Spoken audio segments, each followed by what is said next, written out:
Salut! Dans cette vidéo, on va essayer de faire déplacer la souris dans les quatre directions. Eh bien, on va utiliser le bloc événement, spécialement ce bloc quand la touche quelque chose est pressée. Donc, quelque chose, c'est bien évidemment flèche droite. Et on va utiliser un bloc au mouvement qui agit sur l'abscisse des X, ajouter 10 à X. Et je vais tester. Donc, c'est bon. Mais vous allez remarquer que la souris va sortir de la scène. Eh bien, je ne veux pas que la souris sorte du cadre. Donc, il faut qu'il s'arrête à cette position. Comment que je vais connaître cette position? Eh bien, à travers ce bloc abscisse de X, je clique. Donc, la position actuelle de la souris, c'est 188. Disons 180. Donc, qu'est-ce que je vais faire? Je vais utiliser une structure conditionnelle, si ou si avec sinon. Donc, on va utiliser celle-là. Il faut que, donc, qu'on fait une condition que lorsque l'abscisse de x, elle est toujours inférieure, donc inférieure à 180, voilà. Donc, si la position actuelle de x et de la souris, elle est inférieure à 180, il peut avancer. Sinon, on peut faire un petit message de dire stop, stop une, pour une seconde. Voilà. Et je vais emboîter ce bloc avec le bloc chapeau. Donc, quand la touche flèche droite est pressée. Je teste. Ça va, il affiche le message stop. Maintenant, si je fais le cas inverse, donc si la touche gauche, donc le contraire de 180, donc je vais utiliser l'autre opérateur. Voilà. Si l'abscisse du x est supérieure à moins 80, ajoutez moins 10 à x. C'est bon. Et je vais tester. Voilà. En utilisant les deux flèches droite et gauche. Donc, ça va. Et la souris s'arrête dans les bords de la scène. Je vais ajouter le haut et le bas. Flèche haut. Et au lieu de abscisse de x, on va utiliser l'ordonnée de y. Donc, je vais chercher la position optimale en haut. Donc, c'est 107. Disons 100. OK?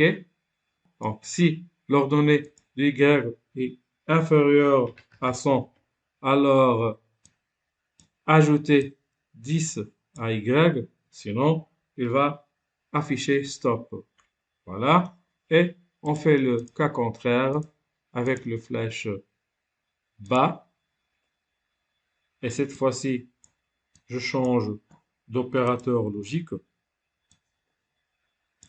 avec l'ordonnée y supérieure à moins 100. Voilà. Et moins 10 à y puisqu'il va descendre. Et je teste. C'est bon. Ça va. Maintenant, vous remarquez que la souris est toujours dans une seule direction. Ça veut dire qu'il regarde à droite. Je voulais ajouter d'autres costumes. Par exemple, donc j'ai deux costumes qui pointent vers la direction droite. Eh bien, je vais dupliquer celle-là et dupliquer celle-là. Donc, la première, donc, je vais ajouter à right.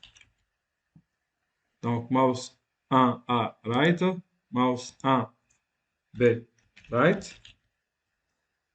La deuxième, je vais l'appeler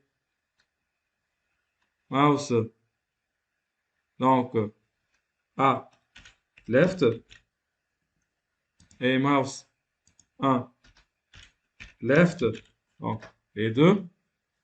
Et je vais juste utiliser cette option, c'est retourner horizontalement. Les deux, je vais retourner horizontalement celle 2 et je vais essayer d'utiliser les costumes. Je vais ajouter aussi les deux autres costumes qui se pointent vers là-haut. Donc, je vais dupliquer celle-là et je vais dupliquer celle-là. Voilà. Donc, on va appeler celle-là app et le deuxième costume app pour le deuxième costume. Juste, il faut orienter la direction. Voilà. Espérons qu'elle est perpendiculaire et symétrique. Et l'autre aussi.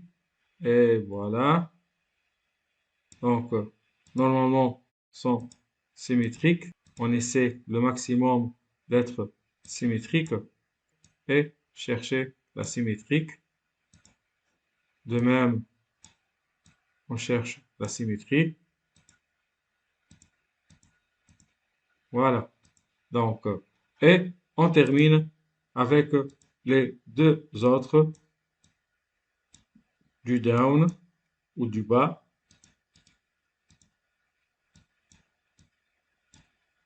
Donc, on va appeler celle-là down et celle-là aussi down. Et on va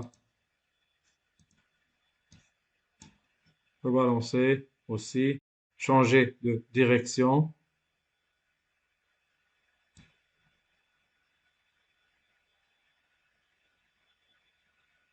Voilà.